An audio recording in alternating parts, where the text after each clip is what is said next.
Estás escuchando Falta en Vivo, el magazine de los domingos por Radio M, junto a Guillermo Acrich, Federico de Cailiet y Luis Moro.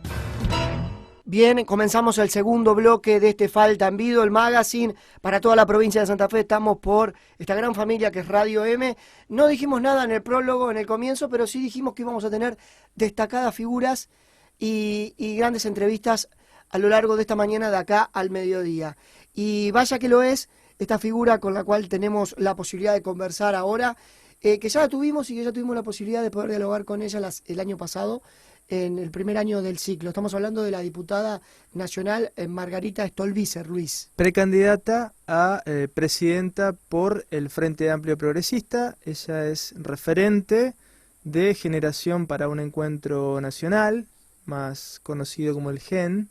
Es un partido de centroizquierda, con referentes aquí en la provincia de Santa Fe. Sí. Pero, Margarita, ¿cómo está? Buen día. Queríamos charlar con usted acerca de distintas cuestiones que tienen que ver con la realidad nacional. En principio, quisiéramos... Y desearle felices Pascuas, porque Por estamos supuesto. en este domingo de Pascuas. Bueno, muchas gracias, un gusto hablar con ustedes en este día también y muchas felicidades para ustedes. ¿Qué balance hace Margarita de la etapa kirchnerista? Como para empezar a analizar lo que se viene, digo. A ver, casi nada de pregunta para empezar.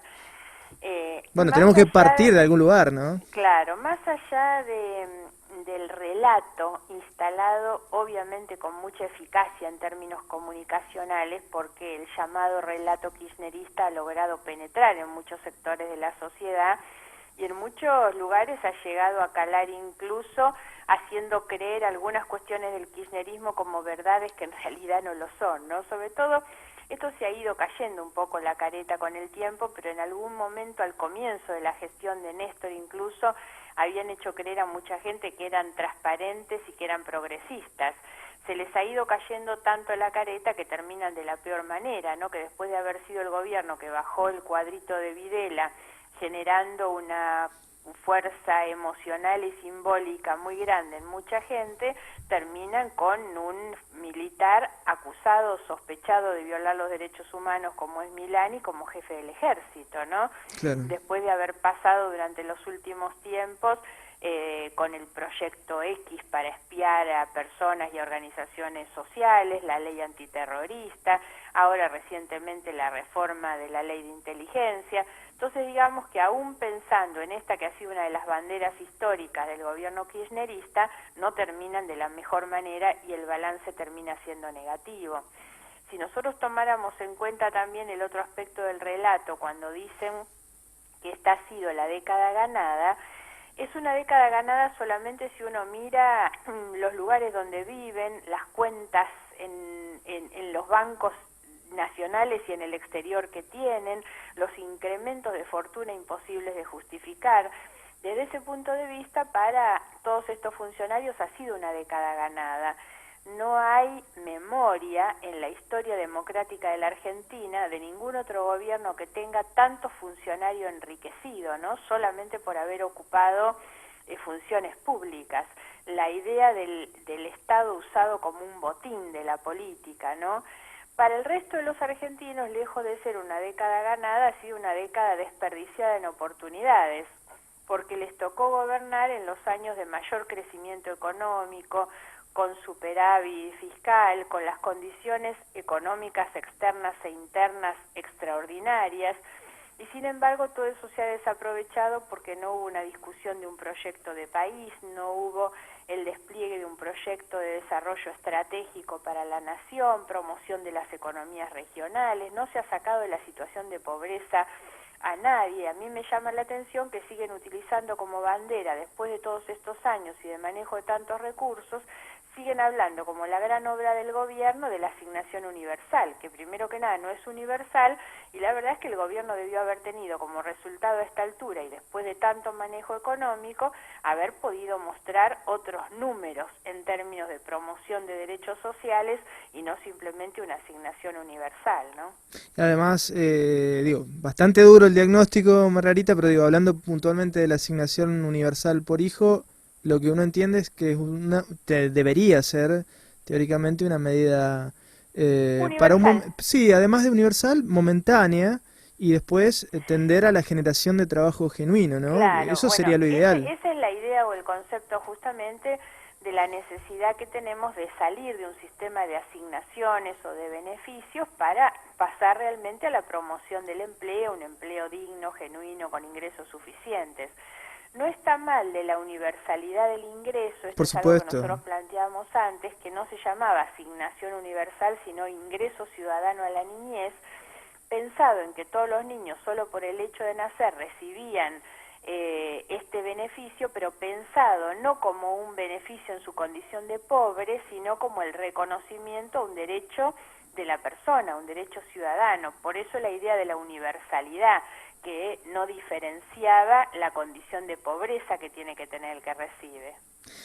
Hablando después de este diagnóstico que hace Margarita de lo que viene, en este momento reaparecen fuerzas conservadoras, entre comillas, digo por el macrismo, que viene con mucho impulso, sobre todo mediático, y se da esta antinomia, ¿no? También entre lo que algunos llaman populismo contra el conservadorismo. ¿Cómo se puede superar esta antinomia? Digo, desde A otra ver, visión. una aclaración, porque me parece que lo que no debemos es hacer concesiones en términos de que hoy, como está planteado, Sí. hay un versus entre el populismo y el republicanismo. Yo creo que hoy son dos conceptos tan alejados de lo que debería ser una propuesta política progresista, que pensara más en los derechos de la democracia social, que no pensar en las instituciones como el ambiente propicio para los buenos negocios, ¿no? Que es lo que se plantea desde distintos ámbitos. Yo le decía recién Sí. el tema del Estado botín. Hay quienes entienden el Estado como botín de la política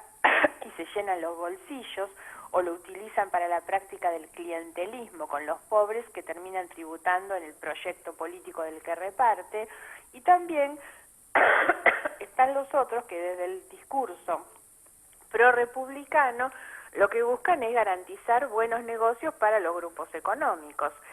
Yo creo que hay que salirse de esa falsa disyuntiva, que no es ni populismo ni pro-republicanismo.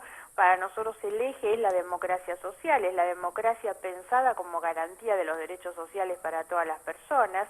Por eso para nosotros el eje es la igualdad, la búsqueda de la igualdad de oportunidades como horizonte, donde las personas tienen no solamente sus derechos reconocidos en la Constitución, sino que tienen la posibilidad real de ejercerlos, de hacerlos operativos en condiciones de igualdad. Me refiero al derecho a la salud, a la educación, a la vivienda, todas estas cuestiones que hoy en realidad no se tienen. Para nosotros ese es el esquema y eso es lo que nos saca de esa falsa discusión de populismo-republicanismo. Sí, yo le decía más que republicanismo, conservadorismo, ¿no? Conservadurismo, correcto. Es que en realidad, y ahí a esto me quería referir y me terminé desviando, hoy la expresión del conservadurismo engloba también a un populismo porque también es de derecha.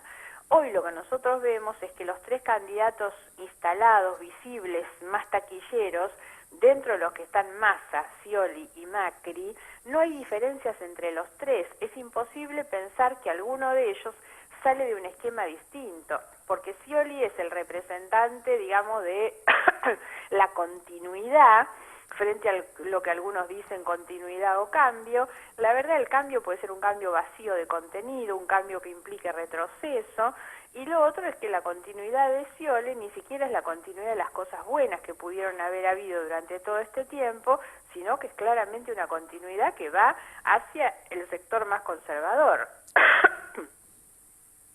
Sí, y en el caso de Macri y Massa, Exactamente lo mismo, son lo mismo. Cuando uno escucha las propuestas de los tres, yo decía en la campaña pasada un poco en chiste, se compran los trajes de la misma sastrería, son tan exactamente iguales todos en realidad, en lo que proponen, en lo que dicen, en el electorado al que le hablan, incluso en la utilización del Estado. Fíjense que los legisladores, yo lo veo en el Congreso, del PRO, del macrismo, critican el uso de las publicidades oficiales que hace el kirchnerismo o el sciolismo, y ellos en la ciudad gastan el doble de pesos por habitante que lo que gastan los otros en publicidad oficial, ¿no? Claro. Entonces hay incluso una práctica común sobre el uso del Estado. Margarita, tenemos, si tiene unos minutos... Tenemos un pequeño corte de la emisora y quisiéramos seguir consultándole unas cositas en esta charla. Bueno, muy cortito porque ya estoy entrando en otra reunión. Ahí está, abusando de su tiempo y su generosidad. Bueno. Ya seguimos en Falta en Vivo.